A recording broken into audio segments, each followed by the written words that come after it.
সম্মানিত উপস্থিতি, আমরা জানি আজকের দিনটা কোন দিন।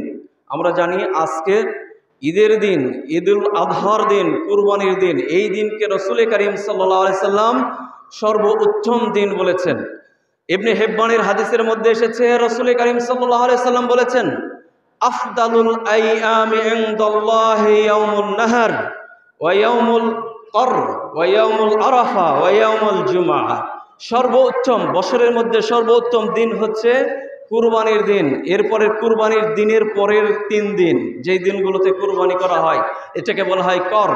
এরপরে আরাফার দিনকে সর্বোত্তম বলা হয়েছে। এরপরে সাপ্তাহিক দিনের মধ্যে জুমার দিনকে সর্বোত্তম বলা হয়েছে। তো আজকের বাৎসরিক সর্বোত্তম একটি দিনে আমরা এখানে একত্রিত হয়েছি। আল্লাহ পাক আমাদেরকে তৌফিক দান করেছেন এই ঈদুল আজহার সালাত আদায় করার জন্য। এই জন্য আল্লাহ পাকের দরবারে শুকরিয়া জানাই। আজকে গোটা বিশ্বব্যাপী আজকের এই গ্যাদারিং চলছে, সর্ববৃহৎ big gathering in the world. পৃথিবীর মধ্যে সর্বশ্রেষ্ঠ আকারে সর্ববৃহৎ গ্যাদারিং হচ্ছে ঈদুল আজহা। এটি শুধু বাংলাদেশে নয়, গোটা বিশ্বব্যাপী এই গ্যাদারিংটা করে থাকে। তো এটি আমাদের ধর্মীয় উৎসব। এটার ঐতিহাসিক কারণ রয়েছে। রাসূলুল্লাহ সাল্লাল্লাহু আলাইহি সাল্লাম যখন মক্কা থেকে মদিনায় হিজরত করলেন, দেখলেন লোকেরা 2টা দিনকে প্রাধান্য দিয়ে থাকে, 2টা দিনে তারা উৎসব পালন করে থাকে। রাসূলুল্লাহ সাল্লাল্লাহু আলাইহি সাল্লাম জিজ্ঞেস করলেন, তোমরা কিসের উৎসব পালন করো? তারা বলছে, আমরা জাহিলিয়াতের যুগে এই দিনে আমরা আনন্দ উৎসব করতাম, মদিনার জীবনেও এসে আমরা এই উৎসব পালন করছি।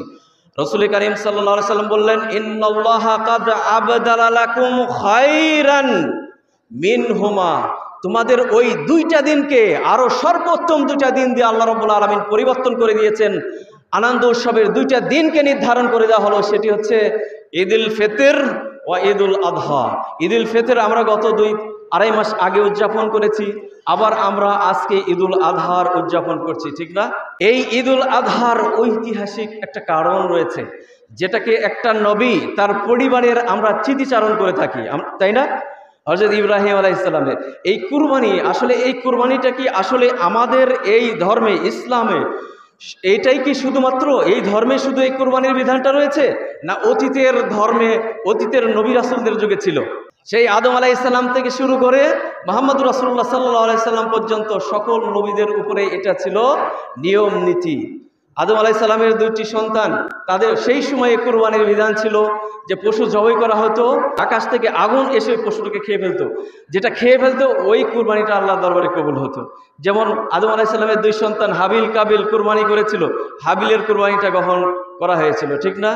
এই জন্য আল্লাহ রাব্বুল আলামিন বলছেন, ওয়ালিকুল্লি উম্মাতিন জাআলনা মানসাকা। প্রত্যেক জাতির কাছে, প্রত্যেক উম্মতের কাছে এই কুরবানির এই নিয়ম নীতিটা দেওয়া হয়েছে। আমরা যেই কুরবানি উদযাপন করি, এটি হচ্ছেন ইব্রাহিম আলাইহিস সালাম থেকে এসেছে। তো আমরা ইব্রাহিম আলাইহিস সালামের সেই স্মৃতিচারণ করি, এটা একটা ঐতিহাসিক কারণ রয়েছে। ইব্রাহিম আলাইহিস সালামের এই বিধানটাকে আল্লাহ রাব্বুল আলামিন আমাদের উপরে দিলেন কেন? আল্লাহ কি এমনি আমাদের উপরে দিয়েছে? ইব্রাহিম আলাইহিস সালাম কঠিন পরীক্ষা দিয়েছে, ঈমানের পরীক্ষা দিয়েছে, ঠিক না? যার কারণে পরীক্ষা নিতে নিতে নিতে নিতে ইব্রাহিম আলাইহিস সালাম এমন একটা পর্যায়ে চলে গেছে যে আল্লাহ রাব্বুল আলামিন সেই ইব্রাহিম আলাইহিস সালামের সেই নীতিটাকে আমাদের উপরে কিছু কিছু ক্ষেত্রে ফরজ করে দিয়েছে, কিছু কিছু ক্ষেত্রে ওয়াজিব করে দিয়েছে। যেমন হজের যে সমস্ত নিয়ম নীতিগুলো আমরা পালন করে থাকি, অধিকাংশ ইব্রাহিম আলাইহিস সালাম তার পরিবারের পক্ষ থেকে এসেছে। এইভাবে এসেছে। দেখুন, আমি সংক্ষেপে একটি ঘটনা বলি ইব্রাহিম আলাইহিস সালামের, যে ঘটনাটি না বললে ঈদুল আজহার এই দিনটা সঠিকভাবে হয় না। ইব্রাহিম আলাইহিস সালাম সর্বপ্রথম তিনি দাওয়াতের কাজ করেছেন বাবেল শহরে, তিনি জন্মগ্রহণ করেছেন সেখানে। এই বাবেল শহরে জন্মগ্রহণ করার পরে থেকে তিনি পরীক্ষায় সম্মুখীন হয়েছেন। এরপরে সেখান থেকে কেনআনে তিনি হিজরত করেছেন, হিজরত করতে বাধ্য হয়েছেন। দেখেন, ইব্রাহিম আলাইহিস সালামের ইতিহাসটা আমাদের নবী মুহাম্মদ রাসূলুল্লাহ সাল্লাল্লাহু আলাইহি সাল্লামের সাথে অনেকটাই মিল রয়েছে। রাসূলুল্লাহ সাল্লাল্লাহু আলাইহি সাল্লাম মক্কাতে জন্মগ্রহণ করেছেন, কিন্তু মদিনাতে হিজরত করেছেন, কারণ কাফেরদের অত্যাচার নির্যাতনে অতিষ্ঠ হয়ে তিনি মদিনায় হিজরত করেছেন। ঠিক একইভাবে ইব্রাহিম আলাইহিস সালাম দাওয়াতের কাজ করেছেন কোথায়? বাবেল শহরে, যেখানে তিনি জন্মগ্রহণ করেছেন। সেখানে একাধিক পরীক্ষা তিনি দিয়েছেন, নবুয়তের আগেই তিনি পরীক্ষার সম্মুখীন হয়েছেন। মূর্তি পূজারীদের সাথে তর্ক বিতর্কের পরীক্ষা তিনি দিয়েছেন, এমনকি তার জন্মদাতা পিতা তাকে হত্যার ষড়যন্ত্র করেছে।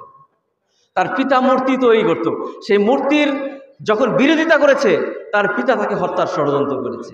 এরপরে যখন কোনো অবস্থাতে যুক্তিতে কোনো অবস্থাতে যখন তার উপরে পেরে ওঠে না, তখন তাকে হত্যার ষড়যন্ত্র করলো। কি করলো? তাকে অগ্নির মধ্যে নিক্ষেপ করতে হবে, ঠিক না? এই ইতিহাস আমরা জানি। অগ্নির মধ্যে যখন নিক্ষেপ করলো ইব্রাহিম আলাইহিস সালামকে বেঁধে, আল্লাহ রাব্বুল আলামিন বলছেন, ইয়া নারু কুনি বারদাও ওয়া সালামান আলা ইব্রাহিম, হে আগুন ইব্রাহিমের জন্য শান্তিদায়ক হয়ে যাও। আল্লাহ রাব্বুল আলামিন এই দুনিয়াতেই ইব্রাহিম আলাইহিস সালামকে জান্নাত দেখিয়ে দিয়েছেন। সুবহানাল্লাহ। অগ্নি তারা তৈরি করেছে ইব্রাহিমকে হত্যা করার জন্য, আল্লাহ রাব্বুল আলামিন ওই অগ্নির ভিতরে জান্নাত তৈরি করে দিয়েছেন। জান্নাত নাতিশীতোষ্ণ জান্নাতের বাগান তিনি দেশে, সেখানে বসে আছেন ইব্রাহিম আলাইহিস সালাম। সেখান থেকে ইব্রাহিম আলাইহিস সালাম বেরিয়ে আসলেন। এরপরে তারা ষড়যন্ত্র জালকে বন্ধ করে দেয় নাই, তাকে হত্যার ষড়যন্ত্র করেছে। শেষ পর্যন্ত তিনি টিকতে পারেন নাই, বাবেল থেকে কেনআনে হিজরত করেছেন। কেনআনে যাওয়ার পরেও তিনি পরীক্ষার সম্মুখীন হয়েছেন। এরপরে কেনআনে শুরু হলো দুর্ভিক্ষ, সেখান থেকে তিনি মিশরে সফর করলেন। মিশরে গেলেন খাদ্য অন্বেষণের জন্য। এখান থেকে একটা বার্তাও রয়েছে যে প্রত্যেকটা স্বামী, প্রত্যেকটা মানুষের দায়িত্ব আছে তার ফ্যামিলিকে পরিচালনা করা। দেখেন, একজন নবী, তিনি দিনের দাওয়াতের কাজ করেন, তার চিন্তা ফেকের সর্বক্ষণের জন্য দাওয়াতের কাজ, কিন্তু তারপরে ফ্যামিলি চালানোর জন্য দেশে দুর্ভিক্ষ হয়েছে, তিনি খাদ্যের সন্ধানে মিশরে সফর করেছেন। তাহলে এখান থেকে আমরা কি পেলাম? যে পুরুষ যারা হালাল খাদ্যের সন্ধান করবে, এখান থেকে এই বার্তা আমরা পেলাম। ইব্রাহিম আলাইহিস সালাম সেখানে গেলেন। সেখানে গিয়ে তিনি আরেকটা পরীক্ষার সম্মুখীন হলেন। তার স্ত্রী ছিল সারা, সেই সারাকে তিনি নিয়ে গেলেন কেনআনে। কেনআন থেকে মিশরে যখন গেলেন, মিশরের বাদশা ছিল নারী লোভী। এটা জানি না আমরা? নারী লোভী, নারী যেখানে পাক, ছোট হোক অথবা বড় হোক, তার কাছে নিয়ে যে দিতে পারলে সে মোটা অঙ্কের উপহার পেত। ইব্রাহিম আলাইহিস সালামের স্ত্রী ছিল সারা, তিনি সুন্দরী ছিল। বিশ্বের ইতিহাসে, ইসলামের ইতিহাসে 4 জন মহিলা সবচেয়ে বেশি সুন্দরী ছিল, তার মধ্যে ইব্রাহিম আলাইহিস সালামের স্ত্রী সারা ছিল একজন।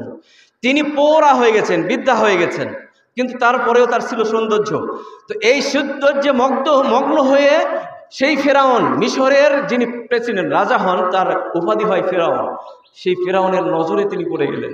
এরপরে ফেরাউনের রাজ মসনদে যখন নিয়ে যাওয়া হলো, ইব্রাহিমকে জিজ্ঞাসা করা হলো, হ্যাঁ ইব্রাহিম এটা কে? ইব্রাহিম বললেন, এটা আমার বোন। মিথ্যা কথা বললেন না? বলেন। তিনি বলছেন কি, এটা আমার বোন।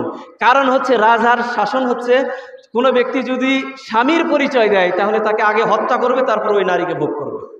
এটা ছিল তার নীতি। এরপরে যদি ভাই অথবা বাবা হয়, জেলে আটকিয়ে রেখে ওই নারীকে ভোগ করবে। কত জঘন্য ছিল সে। তো ইব্রাহিম আলাইহিস সালাম এটা একটা হিকমত অবলম্বন করেছেন। কারণ হচ্ছে প্রত্যেক মুসলিম পরস্পর ভাই না। তিনি মিথ্যা বলেছেন? মিথ্যা বলেন নাই। মানে মুসলিম দিক থেকে তো তিনি বনিত হন, দিনী বোন, ঠিক না? এই জন্য তিনি বলেছেন। ইব্রাহিমকে এই কথা বলার পরে তিনি জেলে তাকে আটকিয়ে দিল, তার স্ত্রীকে নিয়ে গেল। ইব্রাহিম আলাইহিস সালাম 2টি হাত আল্লাহর দরবারে তুলে বললেন, ইয়া আল্লাহ, তুমি আমাকে অগ্নি থেকে রক্ষা করেছ। আমি জানি আল্লাহ তুমি আমার স্ত্রীকে রক্ষা করবে। সতী সাধবী একজন নারী, আল্লাহ তার ইজ্জত কি একজন কাফের বহন করবে? আল্লাহ তুমি তার দিকে লক্ষ্য রাখো, আমি তোমার উপরে শপথ করে দিলাম। ইব্রাহিম আলাইহিস সালাম জেলখানার মধ্যে বসে এই দোয়া তিনি করছেন। এদিকে সারাকে নিয়ে গেল ফেরাউনের কোথায়? সেই গোপন কক্ষে। এরপরে সারা, তিনিও তো একজন নবীর স্ত্রী, ঠিক না? তিনি আল্লাহর কাছে, তিনি তার কাছে সময় চাইলেন যে আমাকে ওযু করার একটু সময় দেওয়া হোক, 2 রাকাত নামাজ পড়ার একটু সুযোগ দেওয়া হোক। এই সুযোগটা তাকে দেওয়া হলো। তিনি নামাজে গিয়ে বসে আল্লাহর কাছে দোয়া করলেন। মুসনাদে আহমদের মধ্যে এই হাদিসটা এসেছে, হবু এই হাদিসটা মুসনাদে আহমদের মধ্যে এসেছে। আল্লাহর কাছে 2টি হাত তুলে দোয়া করলেন, নামাজের মধ্যে দোয়া করলেন, আল্লাহ আমার এই সতীত্বটা তোমার নবীর জন্য, শুধু একজন কাফের বেঈমান সে কি আমার ইজ্জতকে লুণ্ঠন করবে? আল্লাহ তুমি আমাকে রক্ষা করো, আমাকে হেফাজত করো ইয়া আল্লাহ। এই দোয়াটি আল্লাহ রাব্বুল আলামিন কবুল করলেন। এরপরে যখন ওই রাজা তার দিকে এগোতে লাগলো, সঙ্গে সঙ্গে তিনি প্যারালাইজড হয়ে গেলেন। তিনি কি হয়ে গেলেন? অজ্ঞান হয়ে জমিনে পড়ে গেলেন আর গুমগাতে লাগলেন। তিনি উপুর হয়ে পড়ে গিয়েছেন। তখন সারা দেখলেন যে এই অবস্থায় যদি তিনি মৃত্যুবরণ করে তাহলে আমাকে তো আর একটা কেসে ফাঁসাবে, হত্যা করেছে ঘরের মধ্যে ঢুকে, ঠিক না? তখন আল্লাহর কাছে দোয়া করলেন, সুস্থ হয়ে গেল। কিন্তু দেখেন, বদ যার অন্তরটা বদ হয়, তার লোভটা আবারও জাগলো। এইভাবে 3বার ঘটনা ঘটেছে। সর্বশেষ যখন পেরে উঠতে পারেনি, তখন বলছে তোমাকে মুক্ত করে দিলাম, ইব্রাহিমকে মুক্ত করে দিলাম। শুধু মুক্ত করলাম না, রাহিকুল মাকতুমের মধ্যে একটা ঘটনা আছে। আমরা জানি হাজেরা, যেটাকে আমরা বলি হাজেরা, তার আরবি নাম হচ্ছে হাজার। এই হাজেরার কাহিনী যেটা আসতেছে, যেটা কুরবানির ঘটনা আর কি। তো তো এই হাজার রাহিকুল মাকতুমের মধ্যে লেগেছে ওই ফেরাউনের কন্যা সন্তান ছিল এই হাজার, কিন্তু অনেক কিতাবের মধ্যে চটি অনেক বইয়ের মধ্যে লিখেছে তিনি দাসী ছিলেন। আসলে দাসী ছিলেন না, রাহিকুল মাকতুমের যে ঘটনাটা যুক্তি দিয়ে পেশ করেছে তিনি রাজার কন্যা ছিলেন। ঠিক আছে, দেখেন তিনি গেছেন খাদ্যর সন্ধানে, এরপরে কি হয়েছে, তার সেই রাজার মেয়ে তাকে হাদিয়া দিয়েছে, সারাকে হাদিয়া দিয়েছে যে তোমার বাসায় নিয়ে যে তাকে লালন পালন করো, হাদিয়া দিল। এই বার্তা থেকে আমরা কি পেলাম, এখানে একটা শিক্ষণীয় দিক রয়েছে। দেখেন শিক্ষণীয় দিকটা হচ্ছে সর্ব অবস্থায় আল্লাহ তাআলার উপরে তাওয়াক্কুল করা। আল্লাহর উপরে যদি তাওয়াক্কুল থাকে আল্লাহ তাআলা কোথা থেকে রিজিকের ব্যবস্থা করে দিবেন এটা পৃথিবীর কোনো মানুষ জানে না। এটা একটা বার্তা। 2 নম্বর বার্তা হচ্ছে বিপদ বালা মুসিবত যত কঠোর হয়ে আসুক দিনের উপরে অবিচল থাকা, ধৈর্য ধারণ করা, এটা একটা বার্তা এখান থেকে আমরা পাই, ঠিক না? আচ্ছা যাই হোক, এরপরে হাজেরাকে নিয়ে চলে গেল। এরপরে ইব্রাহিম আলাইহিস সালাম কেনানে চলে গেলেন। কেনানে যাওয়ার পরে এই হাজেরাকে ইব্রাহিম আলাইহিস সালাম বিবাহ করলেন। ইব্রাহিম আলাইহিস সালামের বয়স 86 বছর। কয় বছর? 86 বছর। তিনি আল্লাহর কাছে দোয়া করলেন। কি দোয়া করলেন? রব্বি হাবলি মিনাস সালিহিন, আল্লাহ আমাকে উত্তম চরিত্রবান একটা সন্তান উপহার দিন।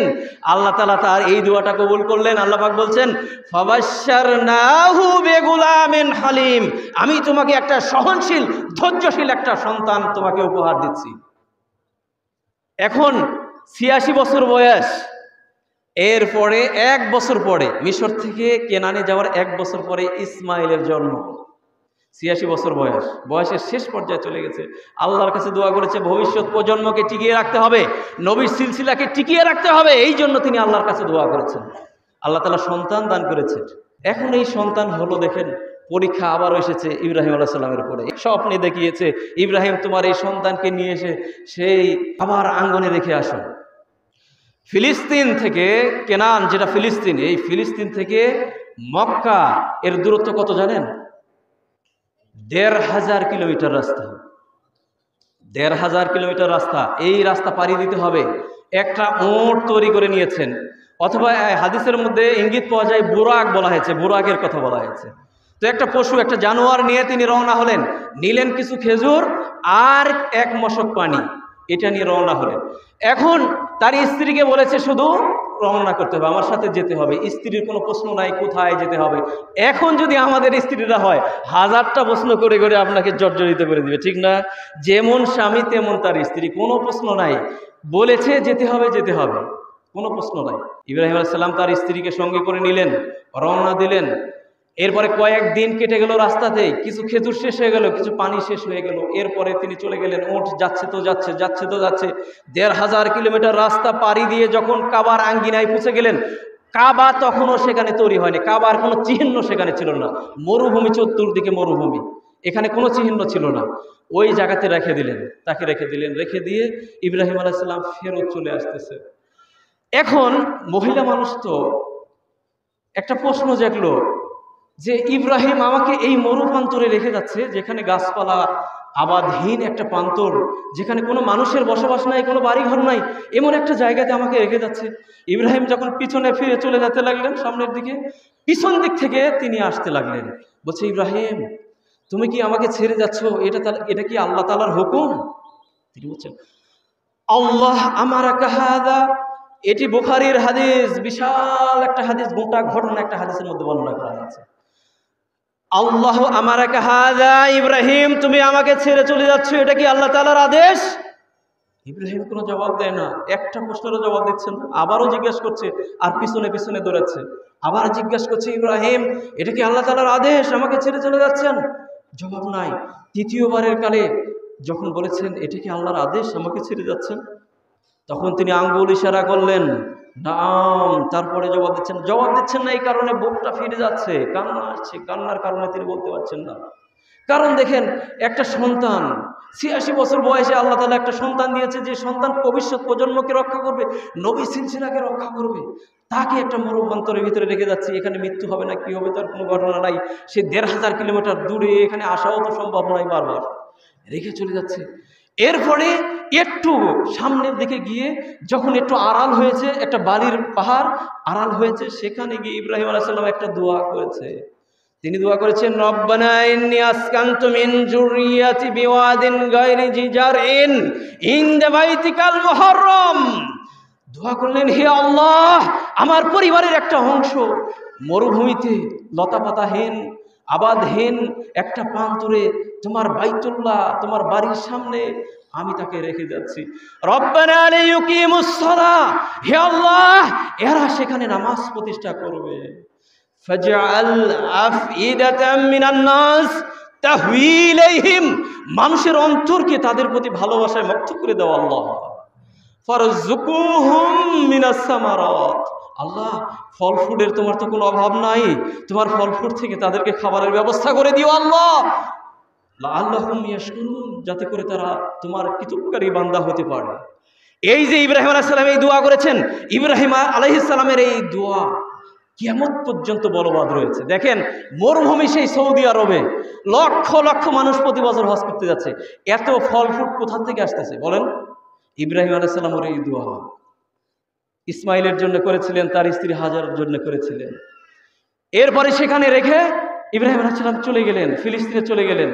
এখন মরুভূমির ভিতরে একজন নারী, একটা সন্তান, মানুষ নাই, জনমানবহীন একটা প্রান্ত। 2 দিনের মধ্যে এই খাবারটুকু শেষ হয়ে গেল। এমনকি ইতিহাসের মধ্যে লেগেছে এমন একটা পরিস্থিতি হয়েছে যে মায়ের বুকের দুধ শুকিয়ে গিয়েছে। এরপরে সন্তানের মায়ের জিহ্বা তার সন্তানের জিহ্বা দিয়ে কি করতো, ভিজিয়ে রাখতো, যাতে করে ওই যে থুতুটা লাগাইতো। শেষ পর্যন্ত হাজেরার এই থুতুটাও শুকিয়ে গেছে। এরপরে তিনি সাফা পাহাড়ে চলে গেলেন। সাফা পাহাড় মরুভূমিতে আপনারা জানেন সাহারা মরুভূমি, মরিচিকা বলা হয়। সাহারা মরুভূমিতে যখন ওই যে রোদ্রের তীব্রতা যখন পড়ে 40 সেলসিয়াস 50 সেলসিয়াস যখন হয়, দেখবেন যে বালিটা চিকচিক করে, দূরে থেকে মনে হয় পানি দেখা যাচ্ছে। ঠিক আছে, এটাকে বলা হয় মরিচিকা, দূরে থেকে পানির মতো মনে হয়। তিনি সাফা পাহাড়ে গেলেন।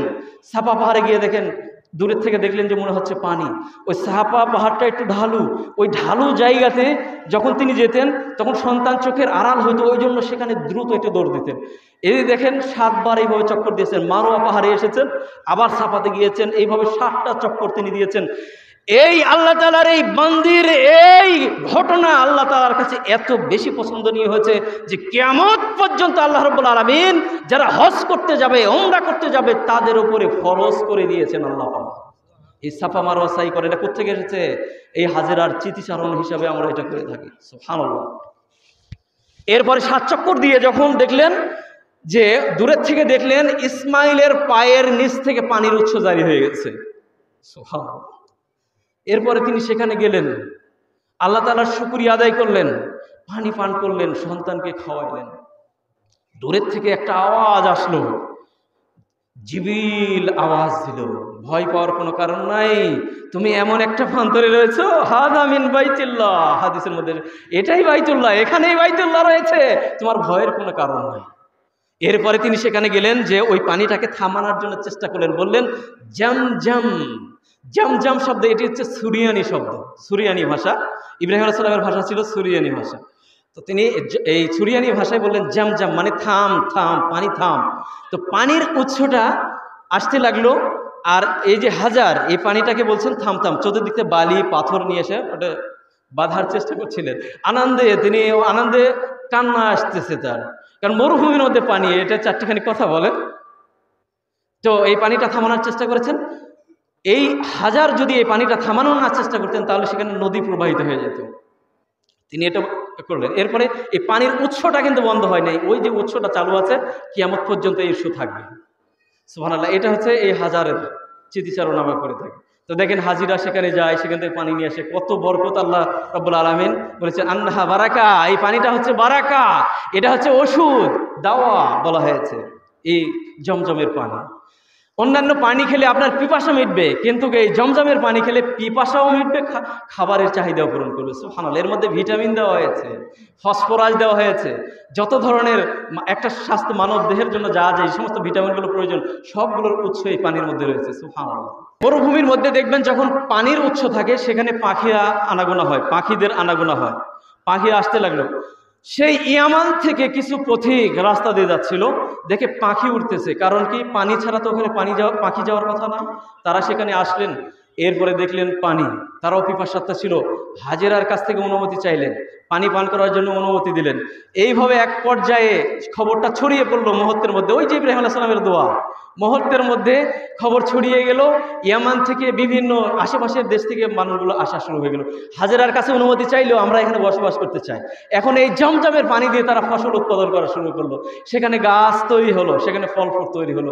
এইভাবে করে সেখান থেকে শুরু হয়ে গেল ফসল, মানুষগুলো আসে সেখানে বসবাস করে। কিন্তু হাজেরার একটা দাবি ছিল, এই পানির মালিক কিন্তু আমি, তোমাদেরকে দেওয়া যাবে না, এই পানি আমি নিয়ন্ত্রণ করব, তোমরা এটা নিয়ন্ত্রণ করতে পারবে না। তিনি যতদিন ছিলেন সেখানে এই পানির নিয়ন্ত্রক তিনি ছিলেন। তো পর্যায়ক্রমে এইভাবে চলে গেল ঘটনা অনেক। এরপরে দেখেন যে ঘটনা সূরা সাফফাতের 103 নম্বর আয়াতের মধ্যে বলা হয়েছে, এরপরে ইব্রাহিম আলাইহিস সালাম মাঝে মাঝে আসতেন, কথিত আছে 2বার 3বার তিনি এর মাঝখানে এসেছিলেন। ইসমাইলের বয়স 12 থেকে 13 হয়ে গেল। মুফাসসিররা লিখছে 12-13 বছর যখন বয়স হয়ে গেছে, ইব্রাহিমের পরীক্ষা আবারও শুরু হয়ে গেল। আল্লাহ পাক বলেছেন, ইব্রাহিম তোমার এই সন্তানকে আল্লাহর রাস্তায় জবাই করে দাও। এটা ছিল স্বপ্ন। এখন পরপর 3 দিন তিনি এই স্বপ্নটা দেখেছেন, ঠিক আছে। তারপরে তিনি চিন্তা করলেন, আমার সন্তানকে আবার জবাই করতে হবে, আল্লাহর রাস্তায় কোরবানি দিতে হবে। তিনি আবার সেই ফিলিস্তিন থেকে রওনা দিলেন, আসলেন। আসার পরে ইসমাইলকে সঙ্গে করে নিলেন। এরপরে বলা হয়েছে ফালাম্মা বালাগা মাহু সাইয়া, তার মানে দৌড়াদৌড়ির বয়সে যখন তিনি পুছলেন, এরপরে বলছেন ক্বালা ইয়া বুনাইয়া ইন্নী আরা ফিল মানাম আন্নী আসবাহুক ফানজুর মাযা তারা, হে সন্তান আমি স্বপ্নে দেখেছি আমি তোমাকে কুরবানি করছি, তোমার কি মত এই বিষয়ে? ক্বালা ইয়া আবাতি ইফআল মা তু'মারু সাতাজিদুনি ইনশাআল্লাহু মিনাস সাবিরিন, হে পিতা আপনি যে স্বপ্ন দেখেছেন এই স্বপ্ন সাধারণ স্বপ্ন নয়, নবীদের স্বপ্ন সাধারণ স্বপ্ন হতে পারে না। আপনি যে স্বপ্ন দেখেছেন আপনার এই স্বপ্নটা বাস্তবায়ন করুন, ইনশাআল্লাহ সাতাজিদুনি ইনশাআল্লাহ মিনাস সাবিরিন, আপনি আমাদের ধৈর্যশীলদের অন্তর্ভুক্ত পাবেন। এখানে 2টা বার্তা রয়েছে দেখেন। যদি ইসমাইল ছোট্ট বাচ্চা, দেখেন কি শব্দ তার মুখ থেকে বের হয়ে এসেছে, সুবহানাল্লাহ। তিনি বলেছেন কি ইনশাআল্লাহ। এই ইনশাআল্লাহ শব্দটা কিভাবে তিনি বুঝতে পারলেন যে এটা ইনশাআল্লাহ বলতে হবে? এই ইনশাআল্লাহ যদি না বলতেন তাহলে তার মধ্যে আল্লাহ তাআলা ওই ধৈর্যটা দিত না। ইনশাআল্লাহ বলার কারণে আল্লাহ তাআলা তাকে ধৈর্য দিয়েছেন। এটা 1 নম্বর শিক্ষণীয় বিষয়। 2 নম্বর, তাছাড়া দেখেন ছোট্ট বাচ্চা, বাবা বলছে তোমাকে জবাহ করার আদেশ এসেছে আল্লাহ তাআলার পক্ষ থেকে। যদি তার ধৈর্য না থাকতো কি করতেন? ওখান থেকে একটু বলে পালাইতো না? মরুভূমির মধ্যে দৌড় দিতে, এমন দৌড় দিত তাকে ধরা যেত। বলেন, উঠতি বয়স, ইব্রাহিম আলাইহিস সালাম পৌর হয়ে গেছে, আর দৌড়াইতে পারে না, লাঠি নিয়ে হাঁটেন তিনি। ধরতে পারতো? বলেন সুবহানাল্লাহ। দেখ, আরেকটা শিক্ষণীয় দিক আছে এখানে, সেটি হচ্ছে যে এই যে বলছে ইনশাআল্লাহ মিনাস সাবিরিন, মিনাস সাবির বলা হয় নাই যে আপনি আমাকে ধৈর্যশীল পাবেন, মানে সবরকারী পাবেন। সবরকারী মানে একজনকে বোঝায়। আপনি অহংকার করে বলতে পারে, হ্যাঁ আপনাকে আল্লাহ আদেশ করেছে আমি রাজি, আমাকে দেন, একটা অহংকার, অহংকার তার মধ্যে আসার কথা, তাই না? এটা বলার তো কথা ছিল, কিন্তু তিনি বলেছেন ইনাস সাবিরিন, অর্থাৎ সবরকারীদের অন্তর্ভুক্ত আমাকে পাবেন। তার মানে এই পরীক্ষা অতীতেও দিয়েছে নবী রাসূলরা, তাদের অন্তর্ভুক্ত আমাকে পাবেন। সুবহানাল্লাহ। দেখেন 2টা কি বার্তা, ছোট্ট শিশুর মুখ থেকে কি শব্দটা এসেছে। এরপরে কি করলেন? ফালাম্মা আসলামা ওয়া তাল্লাহু লিল জাবিন, এরপরে পিতা পুত্র উভয় স্যালেন্ডার করলো। এরপরে ওয়া তাল্লাহু লিল জাবিন, ইসমাইলকে শুইয়ে দিলেন, ক্যাত করে শুইয়ে দিলেন। এরপরে ইব্রাহিম আলাইহিস সালাম কি করলেন? জবাহ করার জন্য চেষ্টা করলেন। ফাদানাইনাহু বিজাবহিন আযীম, এখন ইব্রাহিম আলাইহিস সালাম জবাহ করার জন্য চেষ্টা চালাতে লাগলেন। এখন এখানে ইবনে কাসিরের মধ্যে এসেছে ওই যে ডান কাতে তিনি শুয়ে গিয়েছিলেন, ডান কাতে, তার মানে যাতে করে ইব্রাহিম আলাইহিস সালামের মুখটা, ফেসটা মুখোমুখি না হয়। তাফসীর ইবনে কাসিরের মধ্যে লেগেছে। তো ক্যাত করে দিয়েছেন, জবাহ করার জন্য চেষ্টা করেছেন। এরপরে আল্লাহ রাব্বুল আলামিন একটা দুম্বা, ইবনে কাসিরের মধ্যে এসেছে, আরো বিভিন্ন তাফসীরের মধ্যে এসেছে, একটা দুম্বা সেখানে আস্ত জবহকৃত একটা দুম্বা সেখানে চলে আসলো মুহূর্তের মধ্যে। সুবহানাল্লাহ। এরপরে বলা হয়েছে ইব্রাহিম এটা ছিল পরীক্ষা, তুমি পরীক্ষায় সফলতা অর্জন করেছো, তুমি 100 to 100 মার্ক পেয়েছো, তুমি এখন সফল। এই বিধানটা শুধু তোমার উপরে নয়, এখন নয়, এটা ভবিষ্যৎ যারা যে প্রজন্ম আসবে তাদের উপরে এটা বিধান করে দেওয়া হলো। এই যে কুরবানিটা আমরা যেটা আজকে করি, এটা এসেছে এই ইব্রাহিম আলাইহিস সালামের এই সুন্নাত থেকে এসেছে। আমরা বুঝতে পেরেছি ঘটনাটা। তাহলে দেখেন ইব্রাহিম আলাইহিস সালাম কতগুলো পরীক্ষা দিয়েছেন। এই পরীক্ষার মাধ্যমেই আল্লাহ রাব্বুল আলামিন তার এই বিধানটাকে গোটা মানব জাতির জন্য হজের যে কার্যক্রমগুলো করা হয় অধিকাংশ ইব্রাহিম আলাইহিস সালামের বিধিবিধান। দেখেন কোন কোন বিষয়গুলো আমাদের উপর ফরজ করে দিয়েছেন, কোন কোন বিষয় যেমন মাকামে ইব্রাহিমে 2 রাকাত সালাত আদায় করা, এটা সুন্নাত। ইব্রাহিম আলাইহিস সালাম যেখানে দাঁড়িয়ে কাবা নির্মাণ করেছিলেন সেখানে নামাজ পড়তে হয়, ঠিক না? সাফা মারওয়া হাজেরার সেই চিতিচারণ সেগুলো আমরা করে থাকি। আমরা আজকে কুরবানি করব, তাই না? বলা হয়েছে সর্বোত্তম দিন, ঠিক না? আজকের দিনে আমরা কুরবানি করব। তো এই কুরবানির একটা ফজিলত রয়েছে, যে ফজিলতটা রয়েছে আল্লাহ তাআলা কোরআনে কারিমের মধ্যে বলেছেন। আল্লাহ পাক কি বলেছেন? সূরা হজ্জের মধ্যে এসেছে, ওয়ালাকি ইয়ানালুহুত তাকওয়া মিনকুম। আল্লাহ রাব্বুল আলামিন তোমাদের রক্ত, পশুর এই রক্ত এবং মাংস গোশত এগুলো কোনো কিছু আল্লাহ পাক চান না। আল্লাহ পাক তোমাদের কাছ থেকে কি চায়? তাকওয়া চায়। সেই তাকওয়ার ভিত্তিতে আজকে আমরা কুরবানি দেব, ঠিক না? আজকে জবাহ করব কিসের ভিত্তিতে? তাকওয়ার ভিত্তিতে আমরা কুরবানি দেব। কুরবানি সম্পর্কে অসংখ্য ফজিলতের কথা এসেছে। এই সমস্ত ফজিলতগুলো সহিহ নয়, হাদিসে যেগুলো এসেছে অধিকাংশ দুর্বল। এতটুকু নিলে আমাদের হবে যে আল্লাহ রাব্বুল আলামিন এই তাকওয়াটা দেখবেন, ঠিক আছে? তো হাদিসের মধ্যে আরও আছে, যেটা জুম্মার নামাজে আমি আদায় করে বলেছি, এগুলো বিষয়ে আর বলতে চাচ্ছি না।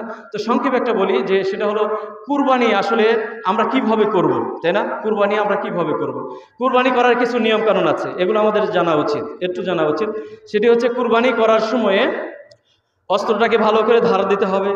এই যে পশুর যে রগ আছে মাঝখানে যে রগটা, এই রগটা 4টা রগ কাটতে হবে। এটাকে হাদিসে বলা হয়েছে, একটা হচ্ছে হলকুম শ্বাসনালী, আর একটা খাদ্যনালী, আর 2 সাইডে 2টা রগ আছে। এই 4টা রগ কাটতে হবে, কিন্তু কমপক্ষে 3টা কাটতে হবে, ঠিক আছে? এইভাবে আমরা জবাহ করব পশু। এরপরে পশু জবাহ করার জন্য যে একটা দোয়া রয়েছে, সেই দোয়াটা আমাদেরকে করতে হবে। সেটি হচ্ছে ছোট্ট একটা দোয়া, এটা আমাদের সবারই জানা আছে, বিসমিল্লাহি আল্লাহু আকবার। এতটুকু বললে আপনার কুরবানি হয়ে যাবে। তবে আরেকটু যদি বাড়াইতে পারেন, সেটি হচ্ছে আল্লাহুম্মা ইন্না হাযা মিনকা ওয়া লাক। এরপরে যদি আপনার পক্ষ থেকে হয়, আপনি বলবেন আল্লাহুম্মা তাকাব্বাল মিন্নি, আল্লাহ আমার পক্ষ থেকে তুমি কবুল করো। এরপরে যদি কারো পক্ষ থেকে যদি আপনি কুরবানি করে দেন, তাহলে বলবেন আল্লাহুম্মা তাকাব্বাল মিন, তার নাম বলবেন, অমুকের পক্ষ থেকে এই কুরবানিটা আল্লাহ তুমি গ্রহণ করো। আবার অনেক সংখ্যক ভাগে যারা কুরবানি দেয় তাদের ক্ষেত্রে আপনি বলবেন আল্লাহুম্মা তাকাব্বাল মিনহুম, আল্লাহ তাদের পক্ষ থেকে তুমি কবুল করো, ঠিক আছে? এই যে আমরা অনেক সময় কিছু ভুল ভ্রান্তিভাবে আমরা কুরবানি করি, সেটি হচ্ছে যারা ভাগে কুরবানি দিই 7 জনের নাম সেখানে বলি, অমুক অমুক অমুক নাম বলে তারপরে ছুরি আমরা চালাই, এরকম বলার প্রয়োজন নেই। আপনারা তবে এতটুকু করতে পারেন যে 7 জন সেখানে থাকতে পারে, ঠিক আছে? তারপরে কুরবানি এইভাবে করতে হবে, আর নিজের কুরবানি নিজে করাটাই উত্তম। আরেকটা বিষয় হচ্ছে যে কুরবানির গোশত বন্টন করার যে একটা বিষয়, এটা নিয়ে আমাদের মাঝে কথা হয়। কুরবানির গোশত কি আসলে 3 ভাগ করতে হবে? আপনারা কি বলেন, 3 ভাগ করতে হবে? কুরবানির গোশত 3 ভাগ করার বিধান আল্লাহ তাআলা দেয়নি, তবে উত্তম এটা বলেছে ইবনে তাইমিয়া রাহিমাহুল্লাহ সহ আরও কিছু উলামায়ে কেরাম বলছেন এটা উত্তম। যদি এভাবে করেন তাহলে ভালো, যদি না করেন তাহলে সমস্যা নেই। দেখেন, এটা 3 ভাগ করার বিধান করেন নাই এই জন্য যে দেখেন, একজন মানুষ, তার পরিবারে 10 জন মানুষ রয়েছে, তার অর্থনীতি তেমন চাঙ্গা নয়, কোনো রকমে তিনি কুরবানিটা দিয়েছেন, একটা ছাগল কুরবানি দিয়েছেন, তাই না? এখন যদি 3 ভাগ করে, দেখেন একবার খাবারও তার হবে না। একটা ছাগলের গোশত আর কতটুকু হয়? একবার হবে বলেন? 3 ভাগ করে 1 ভাগ যদি তিনি নেয়, একবার খেতে পারবে? অথচ আল্লাহ তাআলা কোরআনে কি বলছেন? ফাকুলু মিনহা ওয়া আতইমুল বাঈসাল ফাকিরা, তুমি আগে খাও, তারপরে ফকির মিসকিনকে খাও, ঠিক আছে? তো আপনি আগে খেতে গেলে আপনাকে খেতে হবে, গোশত নিতে হবে। এই জন্য আপনি যদি মনে করেন যে আপনি কষ্ট করে একটা ছোট্ট একটা পশু কোরবানি দিয়েছেন, 3টা ভাগ না করে অতিরিক্ত কিছু নিতেও পারেন, একটু ভালোভাবে একটু খাওয়ার জন্য। তারপরে যেহেতু বলা হয়েছে ও আচিমুল বা ইসাল ফাকিরা, ফকিরকে খাওয়াতে, ফকিরকেও দিবেন, ঠিক আছে? আবার দেখেন, একজন লোক, একটা মাত্র ব্যক্তি দিছে গোটা একটা গরু কুরবানি, এতগুলো বস্তু খাবে কে বলেন? এরা যে 3 ভাগ করে 1 ভাগ 2 ভাগ যদি তার বাসায় নিয়ে যায়, খাওয়ার মানুষ আছে? দেন, আপনি দান করে দেন, সবগুলো দান করে দেন, সমস্যা আছে কোনো? এই জন্য আল্লাহ তাআলা এটা নির্ধারণ করে দেয়নি, আপনি দান করতে পারবেন, ঠিক আছে? শেষে একটা কথা আপনাদের কাছে আমি রাখি, সেটি হচ্ছে এই যে আমাদের এই মাদ্রাসা, এখানে মসজিদ রয়েছে, আপনাদের কাছে একটু বিনয়ের সাথে অনুরোধ করব, এইটা মাদ্রাসা, এটা মানুষের অনুদানে চলে। এই মাদ্রাসা আপনারা সাহায্য সহায়তা যত করবেন, এই মাদ্রাসাটা তত উন্নতি হবে। তো এই মাদ্রাসার উন্নতি কল্পে আপনাদের কাছে আমি অনুনয়ের সাথে বিনয়ের সাথে বলছি, আপনারা এই মাদ্রাসার দিকে একটু টেক কেয়ার করবেন, একটু দেখাশোনা করবেন, আপনাদের দান সদকা বেশি বেশি এখানে করবেন। এই যে আজকে কুরবানি দেবেন, পশুর চামড়াগুলো এখানে পাঠিয়ে দেবেন, এটা মাদ্রাসার কাজে লাগবে ইনশাআল্লাহ। এই যে দানের ব্যাপারে অসংখ্য দলিল রয়েছে। দান এমন একটা জিনিস, যেমন ধরেন সংক্ষেপে একটা বলি, বেলাল তিনি তার একটা মাত্র পোশাক ছিল, এত গরিব ছিল, সেই বেলালকে লক্ষ্য করে রাসূল বলছেন আনফিকিয়া বেলাল, হে বেলাল তুমি দান করো। ফকির যে খাবার যখন আসতো মানুষ হাদিয়া দিত সেই খাবার খেত, অথচ তাকে রাসূল বলছেন আনফিকিয়া বেলাল তুমি আল্লাহ রাস্তায় দান করো। আল্লাহ রাস্তায় দান করলে পরে কি ফজিলত হয়, আল্লাহ রাস্তায় দান করলে আপনার আল্লাহ তাআলার কঠিন রাগ আল্লাহর আপনার উপরে যদি পড়ে সেই রাগটা আল্লাহ তাআলা মিটিয়ে যায়।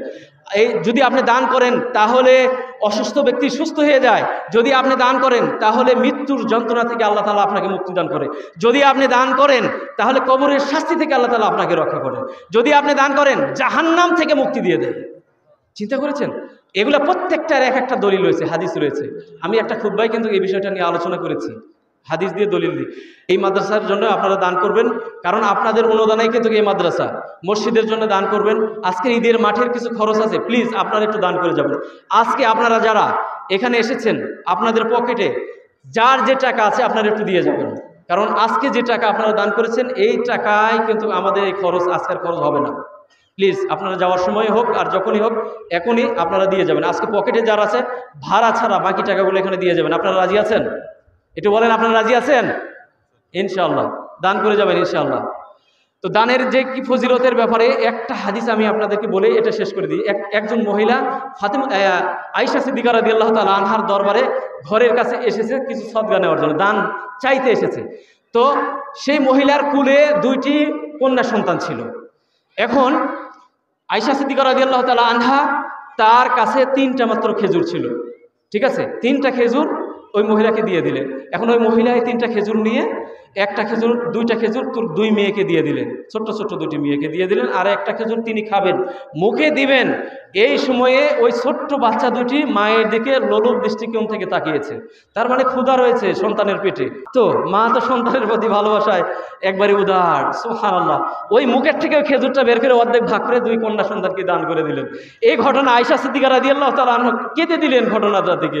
রাসূল সাল্লাল্লাহু আলাইহি ওয়াসাল্লাম যখন বাসায় আসলো এসে বলছেন, হে আল্লাহর রাসূল, হে আল্লাহর রাসূল, এই ঘটনাটা ঘটেছে একটু আগে। রাসূলুল্লাহ সাল্লাল্লাহু আলাইহি সাল্লাম বলছেন, ইয়া আয়েশা তুমি কি জানো এই মহিলাটাকে? এই মহিলাটা হচ্ছে ওই মহিলা, ইন্নাল্লাহা কাদ ওয়াজাবা আলাইহাল জান্নাহ। আল্লাহ তাআলা এই যে কাজটা করেছে, তার মুখ থেকে বাচ্চাকে খাবার দিয়েছে, দান করেছে, ঠিক আছে? তার নিজস্ব খাবার সেটা তার বাচ্চাকে দান করেছে, এই জন্য আল্লাহ পাক তার জন্য জান্নাত ওয়াজিব করে দিয়েছেন। ওয়াতাকাহা লাহা মিনান নার, আল্লাহ তাআলা তাকে জাহান্নাম থেকে মুক্তি দান করেছেন। এতটুকু দেখেন। এরপর আরেকটা হাদিসে বলেছে ফাত্তাকুন নার ওয়ালাউ বিশিক্কি তামরাতিন, খেজুরের একটা অংশ দিয়ে হলো জাহান্নামের আগুন থেকে বাঁচো। খেজুরের একটা অংশ মানে কি? একটা খেজুরকে 4টা ভাগ করলে একটা অংশ দান করে হলো জাহান্নামের শাস্তি থেকে বাঁচো। চিন্তা করেছেন দানের কি ফজিলত? সুতরাং আমরা দানের হাতটাকে একটু বাড়িয়ে দেব ইনশাআল্লাহ। মহিলারা যারা আছে তারাও আমরা দান করতে পারি। রাসূল সাল্লাল্লাহু আলাইহি ওয়াসাল্লাম বলেছেন, ইয়া মাশারান নিসা তাসাদ্দাকনা, তাদেরকে লক্ষ্য করে বলেছেন, সরাসরি বলেছেন, হে মহিলারা তোমরা বেশি বেশি দান সদকা করো। ঠিক আছে, আমরা সবাই দান সদকা করবো ইনশাআল্লাহ। তো এতটুকু বলে আজকের খুতবা এখানে শেষ করছি। আকুলু কাউলি হাযা আস্তাগফিরুল্লাহ লি ওয়া লাকুম ওয়া লিসাইরিল মুসলিমিনা ওয়াল মুসলিমাত ফাস্তাগফিরুহু ইন্নাহু হুয়াল গাফুরুর রহিম।